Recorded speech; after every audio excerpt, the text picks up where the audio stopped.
கர்த்தர் நல்லவர், அவர் கிருபை என்றும் உள்ளது. ஆமென். நாம ஏன் அடிக்கடி கர்த்தர் நல்லவர்னு சொல்லணும்?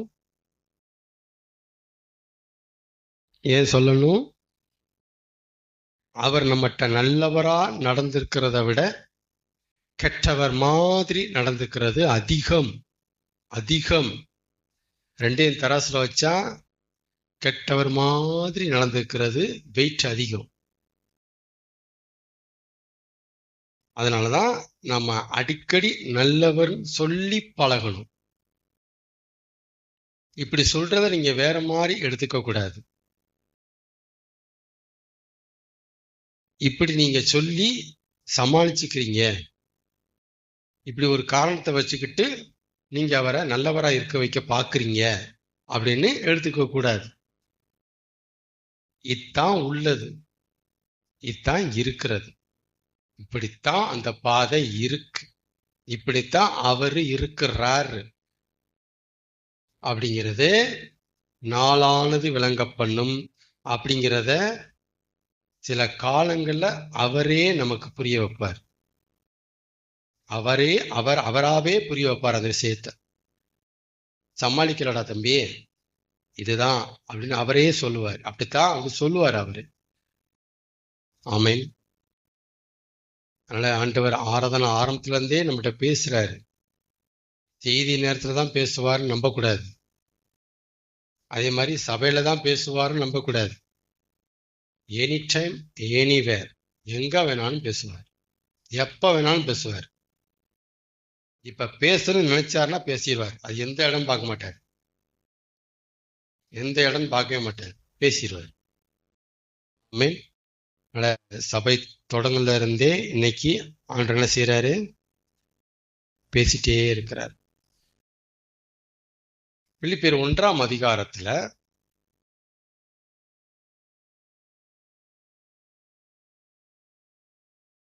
உங்களின் நற்கிரியை தொடங்கினவர்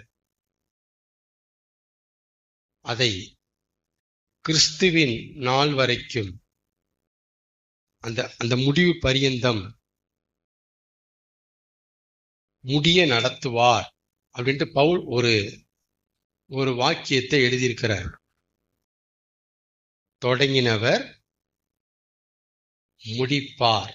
அதான் அந்த வார்த்தை, தொடங்கினவர் முடிப்பார். இது பிரசித்தமான ஒரு வேத வசனம் கிறிஸ்தவர்கள் மத்தியில. ஆனா அதுல புரிய வேண்டிய 2 மகா சத்தியம் ஒண்ணு இருக்கு. மகா சத்தியம். நம்பர் 1, அவர் ஏன் தொடங்கணும், அவர் ஏன் முடிக்கணும்? அதுல கேட்க வேண்டிய கேள்வி நம்பர் 1, அவர் ஏங்க தொடங்கணும், அவர் ஏங்க அதை முடிக்கணும்? தொடங்கணும் விட வேண்டியதானே, அவர் ஏன் முடிக்கணும்? சரி, தொடங்கிட்டாப்ல, அவர் ஏன் முடிக்கணும்? இந்த ஃபர்ஸ்ட் கொஸ்டினுக்கு யார் பதில் சொல்றது?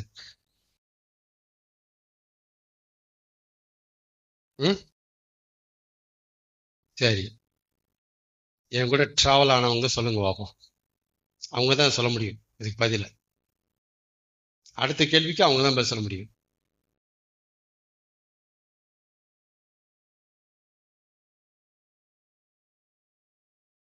அவர் ஏங்க தொடங்கணும், அவர் ஏங்க முடிக்கணும்?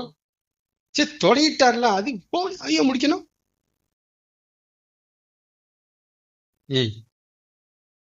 கரெக்டா உட்கார்ல வந்து பாயிண்ட். எல்லாமே கரெக்ட். இதெல்லாம் சேர்ந்து ஒரு பேக்கேஜா ஒரு பாயிண்ட் வரணும், ஹெட்லைன் வரணும். அதான் கரெக்ட்.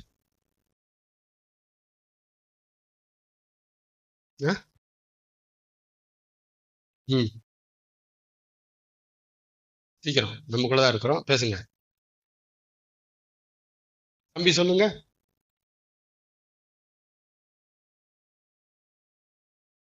ம்,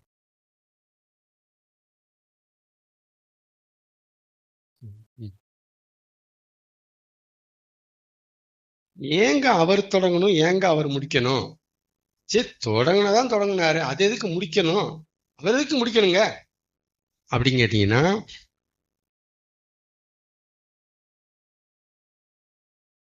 இந்த ப்ராஜெக்ட் அவருடைய ஓன் ப்ராஜெக்ட். அவர் தான் தொடங்குவாரு, அவர் தான் முடிப்பார். நம்புறீங்களா? மறக்கக்கூடாத சத்தியம். நினைவுல வச்சுக்கிட்டே இருக்கணும். அடிக்கடி எனக்குள்ள வந்துகிட்டே இருக்கும் இந்த பாயிண்ட். அவருடைய ஓன் ப்ராஜெக்டா இருக்கிறதுனால தான் அவரே தொடங்குகிறார், அவரே அதை நிறைவு செய்கிறார் அப்படிங்கிற சத்தியம் எனக்கு நல்லா தெரியுது. அதுல தொடங்கிட்டு விட்டுட்டு போக மாட்டேங்கிறார், மனசை அடிச்சுக்கிடும் போயிட்டாருன்னா.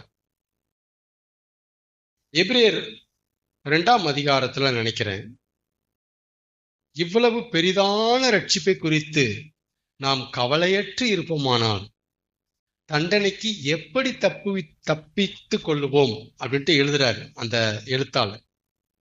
தேவ மனுஷன் அப்படி எழுதுறாரு. என்ன ரட்சிப்பு? என்ன ரட்சிப்பு? பெரிதான ரட்சிப்புங்கிறத எதை சொல்றாரு?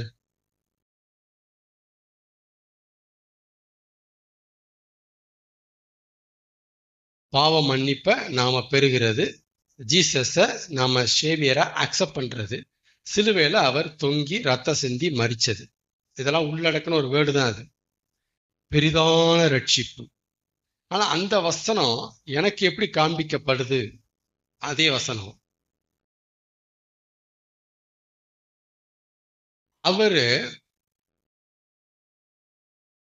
அவர் பண்ணிருக்கிற இந்த இன்வெஸ்ட்மெண்ட்டை பார்த்தா இது எவ்வளவு பெரிய ப்ராஜெக்ட் நல்லாவே தெரியுது. நீங்க அப்படி பாக்குறீங்க, எழுதின எழுத்தாளர் அப்படி அதை பார்த்தாரு. ஆனா அந்த வசனத்தை தேவன் ஓன் ப்ராஜெக்ட் டாபிக் எனக்கு ரிலீஸ் ஆனதுனால இந்த வசனத்தை அப்படி காமிக்கிறாரு.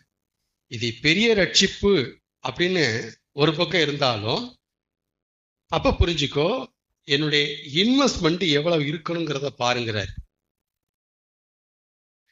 Heavy investment, blood, heavy investment. அப்ப அவர் பண்ணிருக்கிற இந்த இன்வெஸ்ட்மெண்ட்டை பார்த்தாலே புரியுது, அப்பா அது பெரிய ப்ராஜெக்ட்பா அப்படி எனக்கு தெரியுது. அது பெரிய ப்ராஜெக்ட், இட்ஸ் ஈக்குவல் டு பெரிய ரட்சிப்பு. நம்புறீங்களா? Heavy investment. இவ்வளவு இன்வெஸ்ட்மெண்ட் போட்டவரு எப்படி சும்மா இருப்பாரு? அவரே தொடங்குவார், அவர்தான் முடிப்பார். ஏன்? நம்பர் 1, அவர் ப்ராஜெக்ட். நம்ம ப்ராஜெக்ட் இல்ல. இதெல்லாம் ஐ ஓப்பனிங் ட்ரூத். நம்ம ப்ராஜெக்ட் இல்ல, அதனாலதான் அவர் தொடங்குறாரு, அவர் முடிக்கிறாரு. அவருடைய ஓன் ப்ராஜெக்ட் அப்படிங்கிறதுக்கு என்ன ஆதாரம் கொடுத்தோம்? இந்த ப்ராஜெக்டுக்கு முதல் போட்டது நம்மளா அவரா? அப்பெல்லாம் யார் ப்ராஜெக்ட்? அவர் ப்ராஜெக்ட். தெளிவா இருக்கு, அவர் ப்ராஜெக்ட். நம்ம இல்லையே, ஆனா நம்ம தானே அடிச்சிட்டு இருக்கிறோம். நாம தான் அடிச்சிட்டு இருக்கிறோம். எங்க ப்ராஜெக்ட், எங்க ப்ராஜெக்ட்? எங்க சொன்னார் அவரு? எங்க சொன்னாரு? கூட மூட இருறான்னு சொன்னார். பேக்கு தூக்கிட்டியா? மொபைல் எடுத்துக்கிட்டியா? செப்பல மாத்து, நல்லா இல்ல. சரி வேண்டாம்.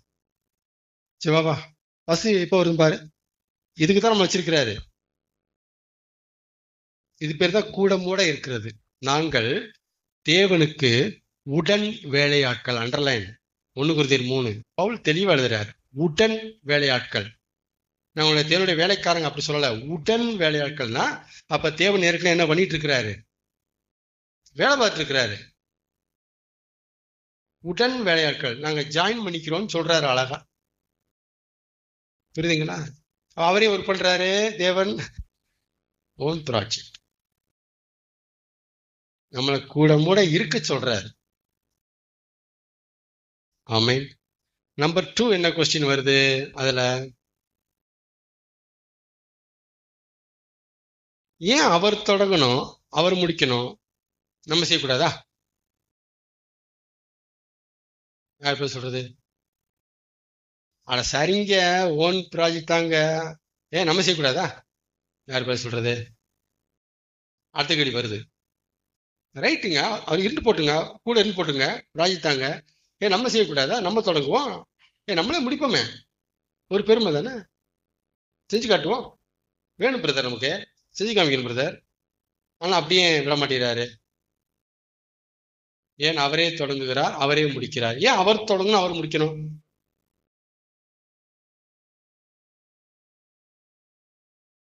ஏன் ஏன் தெரியுமா?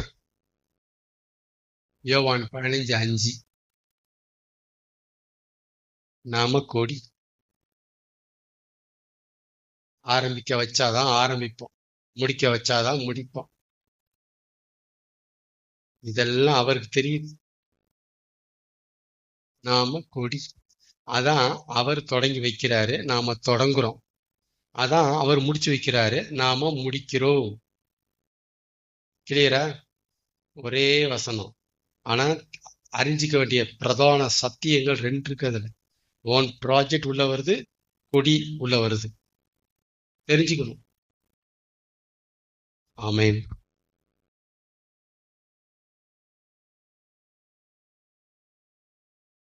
சரி,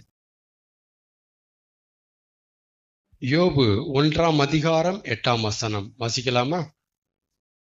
யோபு 1:8. எப்படியா அந்த டாபிக்கை முடிக்கணும், சீக்கிரம் ஒத்துழைங்க. 1:8.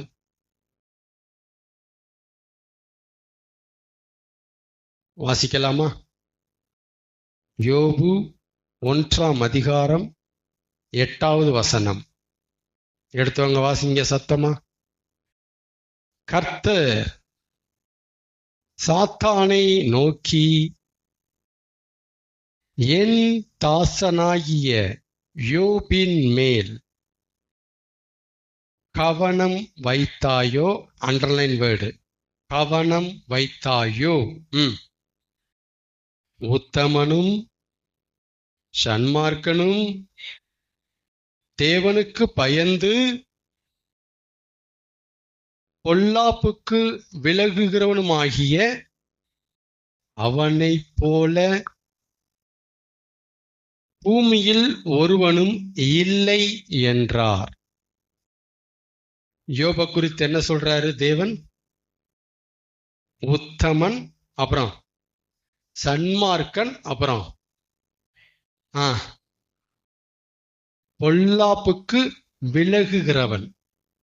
3 சாட்சி யோப குறித்து. மனுஷர்கள் கொடுக்கல, கர்த்தரே கொடுக்கிறார். யோபு 2 எடுத்துக்கங்க, 3 வாசிங்க. அப்பொழுது கர்த்தர் சாத்தானை நோக்கி, நீ என் தாசனாகிய யோபின் மேல் கவனம் வைத்தாயோ? உத்தமனும் சன்மார்க்கனும் தேவனுக்கு பயந்து பொல்லாப்புக்கு விலகுகிறவனுமாகிய அவனைப் போல் பூமியில் ஒருவனும் இல்லை. இது பயங்கரமான சாட்சி. 3 சாட்சி கொடுத்தாரு, சந்தோஷமா இருக்கு. இப்ப கம்பேரிசன்ல பார்த்தா யோப டாப்புங்கிறாரு, யோபு தான் ஃபர்ஸ்ட்ங்கிறாரு. பந்தயத்தில் ஜெயிச்சது யாரா? யோபு தான் ஜெயிச்சிருக்காங்க, அவனை போல யாருமே இல்லைன்ட்டார். இது பயங்கரமான சாட்சி. சொல்லிட்டு, காரணம் இல்லாமல் அவனை நிர்மூலமாக்கும்படி, அண்டர்லைன் வேர்டு, நீ என்னை ஏவின போதிலும். யாரு யாரை ஏவுறா? யாரு யாரை ஏவுறா? பிசாசு. யாரை ஏவுறா? வாய் வர மாட்டேங்குதுல்ல. கர்த்தரே சொல்லி நமக்கு சொல்ல மனசு வர மாட்டேன்னா நம்ம எந்த அளவுக்கு இருக்கிறோம் கவனிங்க. முதல்ல நமக்கு எந்த அளவுக்கு நம்மளை வச்சிருக்காங்க கவனிங்க. அவரே சொல்றாரு, நீ என்னை ஏவின போதிலும் சொல்லும் போது அது சொல்றதுக்கு மேல தயக்கம்.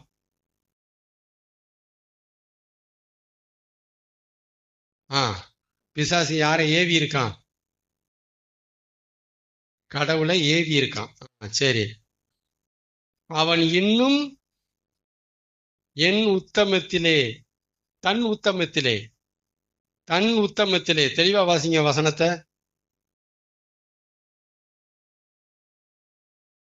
இன்னும் தன் உத்தமத்திலே உறுதியாய் நிற்கிறான் என்றார். முதல்ல கொடுத்த சாட்சி ஓகே, ஆனா ரெண்டாவது ஒரு சாட்சி கொடுக்கிறாரு. இது பயங்கரமா இருக்கு. நிர்மலமாக்கின பொழுதிலும் இன்னும் உத்தமனா இருக்கிறான், சன்மார்க்கனா இருக்கிறான், பொல்லாப்புக்கு விலகுறவனா இருக்கிறான், அவனை போல யாருமே இல்லை அப்படிங்கிறாரு. அடிக்கிறதுக்கு முன்னாடி யோபு அப்படிதான், அடிச்ச பிறகு யோபு அப்படிதான் சொல்ல வர்றாரு. அப்படிதான் அப்படிங்கிறாரு. இது அந்த பஞ்ச் அவர் சொல்றாரு, அடிச்சு காட்டுறாரு. ஓகே, சரி, நம்ம அதை பார்க்க வேண்டியதை மட்டும் பார்ப்போம். யோபின் மேல் கவனம் வைத்தாயோ அப்படின்னு தேவன் சாத்தான்கிட்ட கேட்கிறார். கவனம் வைத்தாயோ அப்படின்னா என்ன மீனிங்ல கேட்கிறாரு சொல்லுங்க. என்ன தவறா புரிந்து கொள்ளப்பட்டிருக்கு. ரெண்டு இடத்த கவனிச்சேன், ரெண்டு ஊழிகாரன் பேச கவனிச்சேன், தவறா புரிந்து கொள்ளப்பட்டிருக்கு. சொல்லுங்க, கவனம் வைத்தாயோ அப்படின்னா என்ன சொல்றா? அது எதை மீன் பண்ணுது? என்ன சொல்றாரு? எதை மனசுல வச்சுட்டு பிசாச பேசுறாரு இந்த வார்த்தையில? என்ன வாய்ப்பு இருக்கு அப்படி பேசுங்க பாப்போம். அதையா சொல்லுங்க. எப்படி பேசியிருக்க வாய்ப்பு இருக்கு? எதை மனசுல வச்சு, என்ன பார்வையில, என்ன புரிதல்ல தேவன் பிசாசிட்ட இந்த வார்த்தையை வச்சிருப்பாரு?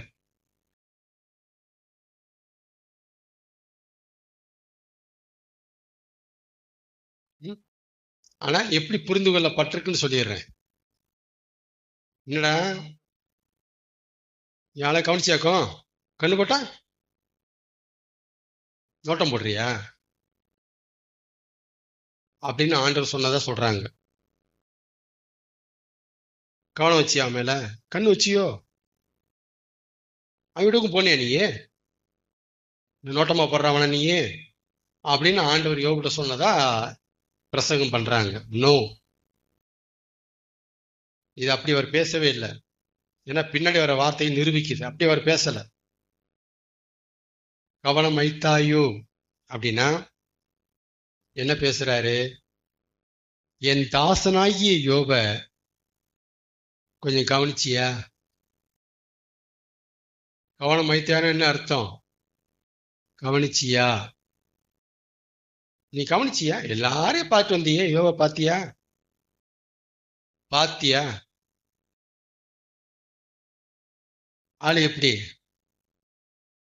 செமல்ல, சொல்றேன் செமல்ல, சூப்பர்ல ஆளு. கவனிச்சிய நீ அத?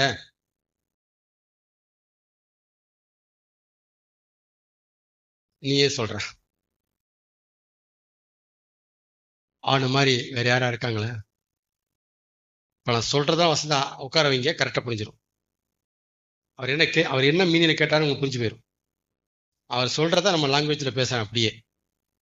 ஆளு செமலடா, சூப்பர்ல, உத்தமனும் சன்மார்க்கனும் பொல்லாப்புக்கு அதான் செம ஆள், சூப்பர்ல, அவனை போல யாரும் இல்லை.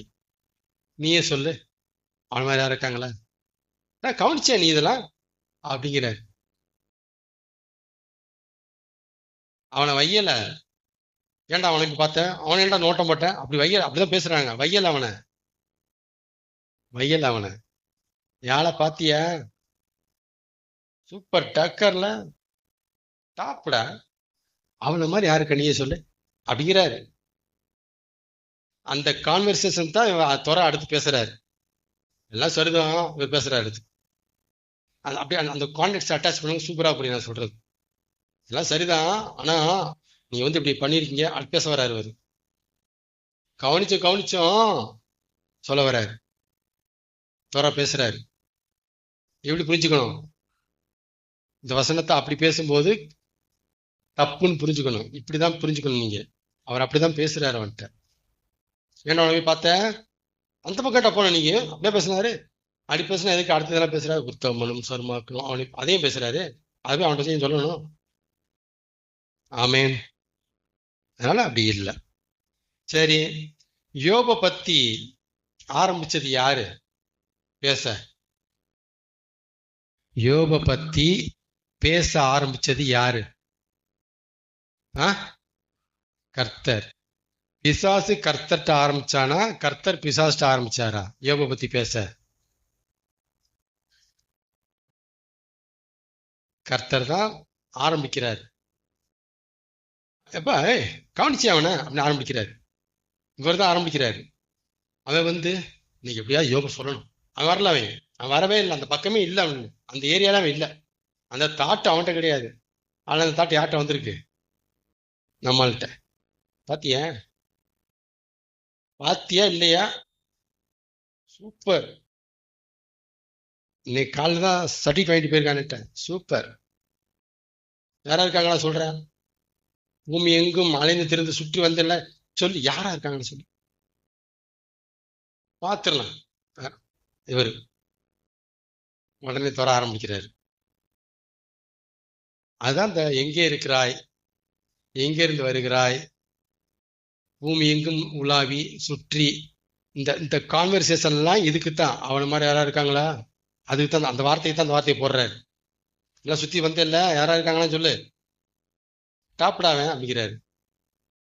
சரி, யோபை பத்தி யார ஆரம்பிச்சு வச்சா? கர்த்தர் தான் ஆரம்பிச்சு வைக்கிறாரு. கவனிங்க, நம்ம ஆளை கொஞ்சம் கவனிங்க தான் மெசேஜ். கர்த்தர் தான் ஆரம்பிச்சு வச்சாரு. அப்புறம் பிசாசிட்ட யோபை தேவன் மெச்சுக்கிட்டாரு. உண்மையா? அதான் மெச்சுக்கிறது. ஐயோ ஐயோ ஐயோ, யோபு மாதிரி வருமாடா, அதான் மெச்சுக்கிறது. யோபை பத்தி பிசாசிட்ட தேவன் ஆஹோ ஓஹோன்னு சொல்றாரா இல்லையா? மனுஷங்க தான் தேவனை ஆகோ ஓகோன்னு சொல்லணும். ஆனா இங்க யாரு ஆகோ ஓகோன்னு சொல்றா? தேவன் மனுஷனை சொல்றாரு. அவனை மாறி இல்லடா அப்படிங்கிறாரு. அப்ப கவனிங்க, யோபை பத்தி பிசாசிட்ட யோபை தேவன் மெச்சுக்கிட்டாரு. அவனை ஆகோ ஓஹோன்னு தலையில தூக்கி வச்சு அவன் முன்னாடி ஆடுறாரு. அவனை மாறி வருமா, அவனை அப்படி பேசுறாரு. பேசினாரா? இங்கதான் யோபுக்கு பிரச்சனை ஸ்டார்ட் ஆகுது. இங்கதான் ஸ்டார்டே ஆகுது. யோபுக்கு என்ன ஆயிடுச்சு? இப்ப பிரச்சனை ஸ்டார்ட். இதெல்லாம் பூமியில இருக்கிற யோபுக்கு தெரியாது, அவருக்கு தெரியாது.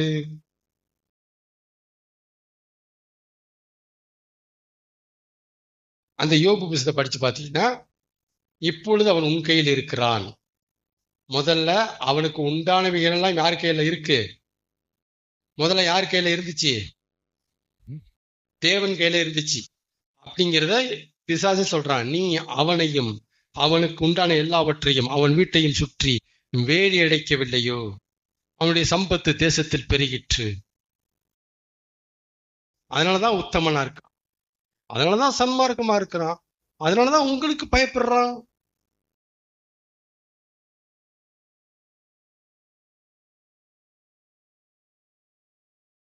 சரிதானே? உங்க கையில இருக்கு. நீங்க வேலியை மட்டும் அல்லாக்கா தூக்குனீங்கன்னா நடக்கிற கதையை பாருங்கட்டான். எனக்கு என்ன, நான் பிசாசிட்ட நீ வேலியை தூக்கி யோபை செக் பண்ணுன்னு சொன்னதுக்கு அப்படிதான் சொல்றீங்க. நீங்க அவன் ஏன் உத்தமனா இருக்கான் தெரியுமா? ஏன் சன்மார்க்கனா இருக்கான் தெரியுமா? ஏன் பயப்படுறான் ஆராதிக்கிறான் தெரியுமா? நீங்க அவனையும் அவன் வீட்டையும் அவனுக்கு உண்டான எல்லாவற்றை சுற்றி வேலி அடைச்சிருக்கீங்க. அதான். அப்படியே இருங்க, அப்படியே இருங்க. மணிகண்டன் ஒரு ஆளை கூட்டு வரேன் நான். அவனை இதே மாதிரி செய்யுங்க, அவனும் செய்வான். இப்படி போட்டி வச்சானா அவன்? வேற யாருமே இல்லைங்கிறீங்களா? மணிகண்டன் ஒரு ஆளை கூட்டு வரேன், வேலி அடைங்க பார்ப்போம், வேலி அடைங்க சாமி, நிரூபிக்கிறேன். இப்படி இப்படி வந்தா நான் போட்டி போட்டானா? என்ன போட்டி போட்டான்? கொடுங்க, கையில கொடுங்க, சத்திய நாசம் பண்றேன் அவனை. அப்புறம் பாருங்க, ஆசையை பத்தீங்கன்னா, ஆசை அது சொல்ல வரேன், ஆசையை பாருங்க. இது ஜென்யூனான போட்டி, அதுக்கு வரமாட்டாரு. இந்த போட்டி தான் அவருக்கு வெறித்தனமா இருக்கும். இந்த போட்டியை வைக்கிறார். ஆமே, சரி. இப்ப வேலி அடைச்சதுனால இவன் இப்படி இருக்கிறான். பிசாசு சொல்றான், வேலியை எடுங்க, அவன் இப்படியே உல்டாவாயிருவாரு, அகன்ஸ்டா நடப்பாருன்னு சொல்லிட்டாரு யோபு. உடனே தேவன் என்ன செய்யறாரு? இதோ அவன் வீட்டை, அவனுக்கு உண்டான எல்லாவற்றையும் நான் உன் கையில தரேங்கிறார். தட் மீன்ஸ் வேலியை எடுக்கிறேங்கிறார். அப்ப கவனிங்க, தேவன் இடம் கொடுக்காமல் பிசாசால நம்மளை தொட முடியாது. நம்புறீங்களா? அவ்வளவுதான் அவன். அந்த அந்த லிமிட்டை புரிஞ்சுக்குங்க. அவ்வளவுதான் அவன். அவர் இடம் கொடுக்காம எதிரி நம்மளை தொட்ட முடியாது, முடியவே முடியாது. அவ்வளவுதான் அவன். ஆனா நம்ம எப்படி புரிஞ்சு வச்சிருக்கிறோம்? அவன் ஒரு சக்தி, இவர் ஒரு சக்தி, ரெண்டு சக்திகள். ஒன்று தீய சக்தி எக்ஸ்ட்ரீமா இருக்கு, ஒன்னு நல்ல சக்தி எக்ஸ்ட்ரீமா இருக்கு. நல்ல சக்தியும் தீய சக்தியும் அவ்வப்போது சண்டை போட்டுக் கொண்டிருக்கிறது. முடிவிலே நல்ல சக்தியே ஜெயிக்கும். ஆஹா, இது எந்த படம்னே தெரியல.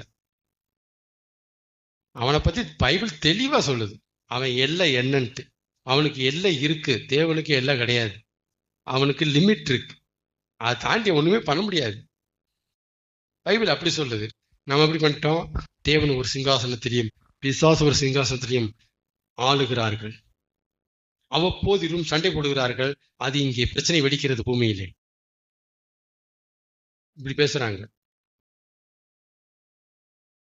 பின்னால வரேன். இப்ப இந்த மாதிரி அக்கப்போர் நிறைய இருக்கு. அவர் என்ன சொல்றாரோ அந்த மாதிரி பிசாசை புரிஞ்சுக்கிறது இல்ல, அவர் தன்னை பத்தி என்ன சொல்றாரோ அந்த மாதிரி அவரை புரிஞ்சுக்கிறது இல்ல. எங்களுக்கு எப்படி புரியுமோ அப்படிதான் புரிஞ்சுக்குவோம் அப்படிங்கிறாங்க நம்ம, அப்படின்னு பேசுறாங்க. ஓகே,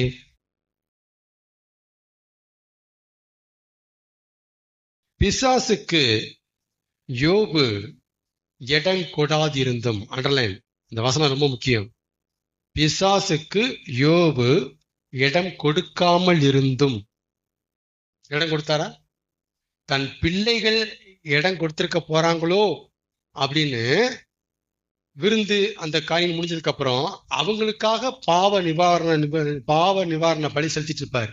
தப்பு பண்ணிருக்க போறாங்க, தேவனை தங்கள் மனசுல ஏதாவது பேசியிருக்க போறாங்க, என்னத்தையாவது பிடிக்காது பிடிச்சிருக்க போறாங்க, ஆண்டவரே பிள்ளைகளுக்கான மன்னிக்கிற ஆண்டவர்ன்ட்டு இவன் சமூகத்துல போய் நிக்கிறவன் யாரு? யோபு, பெத்த பிள்ளைகளுக்காக. அப்ப பிசாசுக்கு யோபு என்ன செய்யல? இடம் கொடுக்கல. ஆனாலும், அண்டர்லைன் அண்டர்லைன், தேவன் பிசாசுக்கு இடம் கொடுத்தார். பிசாசுக்கு யோபு இடம் கொடுக்கவே இல்லை. அந்த சாட்சியை தேவனே சொல்றாரு, அவனை போல அப்படின்ட்டாரு. அவன் பிசாசுக்கு இடம் கொடுக்கணும் தெல்ல தெளிவு. தேவன் சொன்னதுக்கு அப்புறம் முடிஞ்சு, சாட்சி தேவையில்லை. பிசாசுக்கு யோபு இடம் கொடுக்காம கூடாது இருந்தும் யோபை சிதைக்க, அண்டர்லைன், யோபை சின்ன பின்னமாக்க, அண்டர்லைன், யோபின் வாழ்க்கையை சீர்குலைக்க, அண்டர்லைன், பேச ஆள் எழும்பணும். தேவன் பிசாசுக்கு இடம் கொடுத்தார். இது அப்படியே இதான் நம்மளால கொஞ்சம் கவனிங்கன்னு சொல்றேன் நான். இவன் இடம் கொடுக்கல, ஆனா அவர் இடம் கொடுக்காம இல்லை, இடம் கொடுத்தார். தெளிவா இருக்கு. 1ஆம் அதிகாரம் 2ஆம் அதிகாரம் தெளிவா இருக்கு. முதல் அதிகாரத்துல வீட்டையும் அவனுக்கு உண்டான எல்லாவற்றையும் தொடரான்ட்டு இடம் கொடுத்துட்டாரு. 2வது வரும்போது இப்பொழுது அவன் உன் கையில் இருக்கிறான். அது வரைக்கும் யார் கையில இருந்தா? என் கையில இருந்தான், உன்னால தொட முடியல. இப்பொழுது அவன் உன் கையில் இருக்கிறான். ஒன் கண்டிஷன், ஜீவனை தப்ப விடு. ஜீவனை தப்ப விடு. நீ என்ன வேணாலும் பண்ணு, உடம்ப என்ன வேணாலும், அதான் அர்த்தம். ஜீவனை மட்டும் தப்ப விடுன்னு சொன்னார் தவிர இந்த மாதிரி வியாதியெல்லாம் நீ அவனுக்கு கொடுக்க கூடாதுன்னு சொன்னாரா? அவன் உயிரை மட்டும், அவன் உயிர் போற அளவுக்கு எதுவும் பண்ணிடாது. அதான் மீனிங். அவன் உயிர் போற அளவுக்கு எதுவும் கொடுத்துடாது.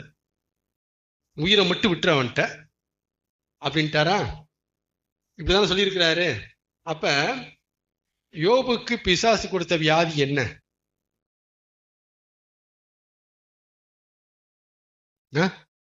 கொடிய பருக்களால், உச்சந்தலை முதல் உள்ளங்கால் வரை கொடிய பருக்களால் அவனை வாதித்தான்.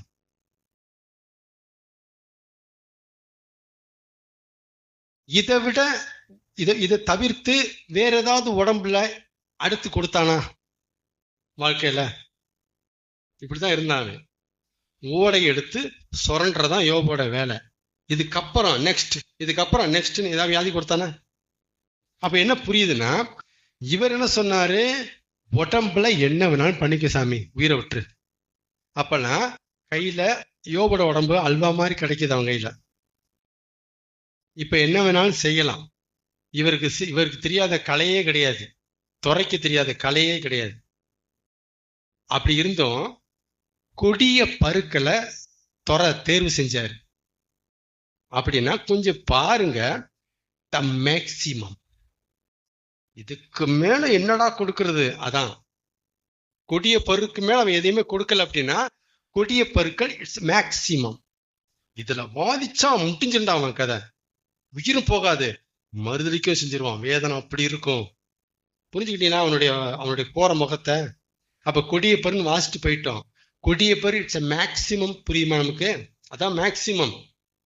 கையில கிடைச்சிட்டா என்ன வேணாலும் பண்ணிக்கலாம்.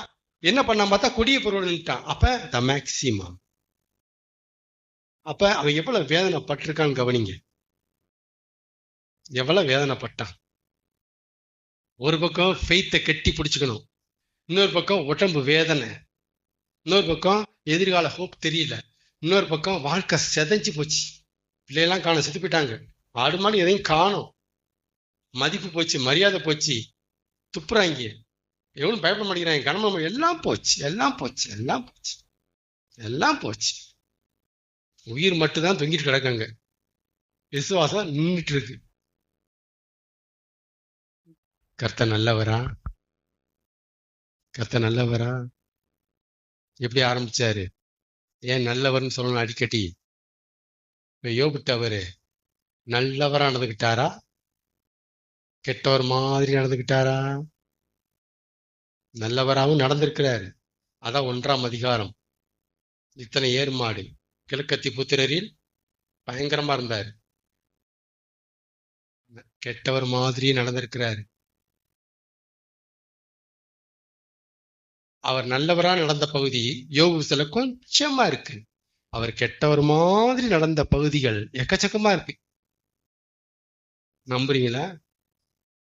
அதனால கதை கிடையாது பேசுறது, சத்தியத்தை பேசுறது. இப்படிதான் இருக்கும். எக்கச்சக்கமா இருக்கு. நேரம் தான் இல்லை. இப்ப புரிஞ்சுக்கிட்டீங்களா? அப்ப தேவன் என்ன சொன்னாரு? தேவன் இடம் கொடுக்காம இல்லை. அதை வச்சுக்கிட்டு ஒரு டாபிக் போகுது. பிசாசுக்கு யோபு இடம் கொடுக்கல, ஆனா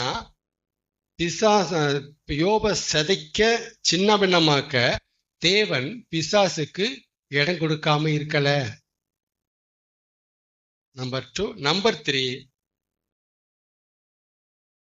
பிசாசுக்கு தேவன் இடம் கொடுத்தோம், இப்படி இடம் கொடுத்தோம், யோபு பிசாசுக்கு இன்னும் இடம் கொடுக்கவில்லை. ஹைலைட் தான் ஹைலைட். இந்த தில்ல தான் பந்தயம் கட்டினார் தேவன்.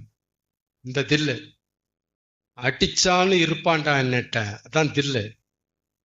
நீ அடிச்சா இருக்க மாட்டான், நீ சொல்ற அடிச்சான் இருப்பான்டா அப்படின்னாரு. இருப்பான்டா.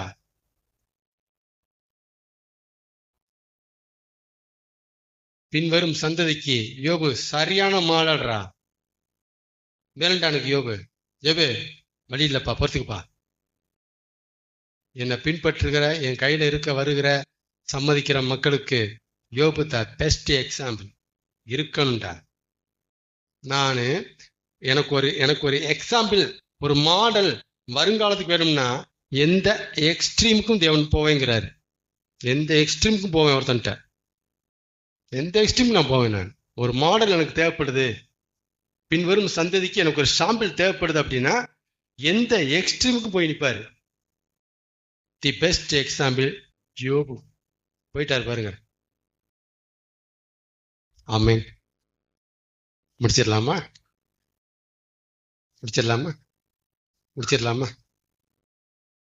கர்த்தர் நல்லவர். அப்ப பாருங்க, புரிஞ்சுக்க வேண்டிய சத்தியம், பிசாசுக்கு யோபு இடம் கொடுக்கல. ஆனா யோபை நாசம் பண்ண தேவன் பிசாசுக்கு இடம் கொடுத்தாரு. இப்படி தேவன் இடம் கொடுத்தோம், யோபு பிசாசுக்கு இடம் கொடுக்கல. இன்னமும் யோபு தேவனுக்கே இடம் கொடுத்திருந்தார். தான் நல்லவர் நல்லவர் நல்லவர் நல்லவர். நம்மளை அடிச்சு சின்ன பின்னமாக்கி வாழ்க்கைய உருக்குலைச்ச ஆளை யாராவது நல்லவன்னு சொல்லுவாங்களா?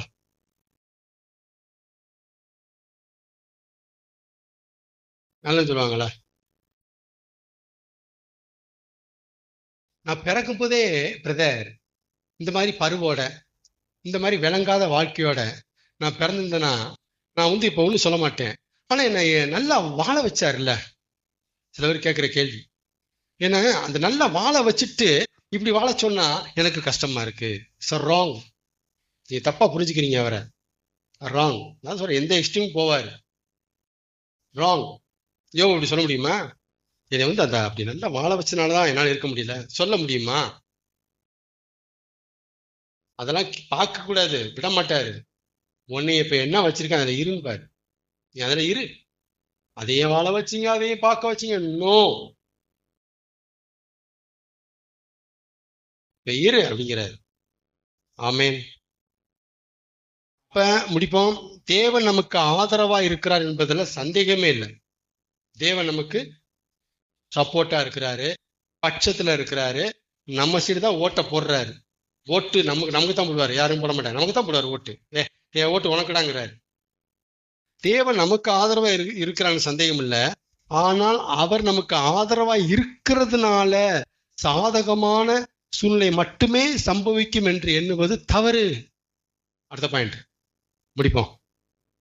தேவன் நமக்கு சப்போர்ட்டா இருக்காருங்க, தேவனுடைய ஓட்டு எனக்குங்க, தேவன் ஏன் பட்சமா இருக்காருங்க அப்படிங்கிறதுக்காக சாதகமான சூழ்நிலை மட்டுமே நமக்கு சம்பவிக்கும், பிடிச்சது மட்டுமே நடக்கும் அப்படிங்கிறதுக்கு எந்த உத்தரவாதம் இல்லை பைபிள்ல.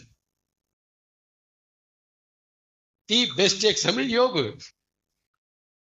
தேவன் யோப ஆகோ ஓகன் பாராட்டின அதே தேவன் யோப பாராட்டிட்டு இருந்த அந்த தேவன் தான் யோபுக்கு இப்படி ஒரு அனுமதி கொடுக்கிறாரு. அப்ப தேவன் நமக்கு ஆதரவா இருந்தாலும் நமக்கு சாதகமான சூழ்நிலை மட்டும் தான் நடக்குன்னு சொல்லக்கூடாது. அதே நேரத்துல ஒருத்தனுக்கு பாதகமான சூழ்நிலை கிடைச்சிட்டதுனால தேவன் விரோதமா இருக்கிறாருன்னு சொல்லக்கூடாது. அப்படி பார்த்தா யோபுனுடைய கான்செப்ட் தப்பா போயிடும், இந்த வாழ்க்கை தப்பா போயிடும்.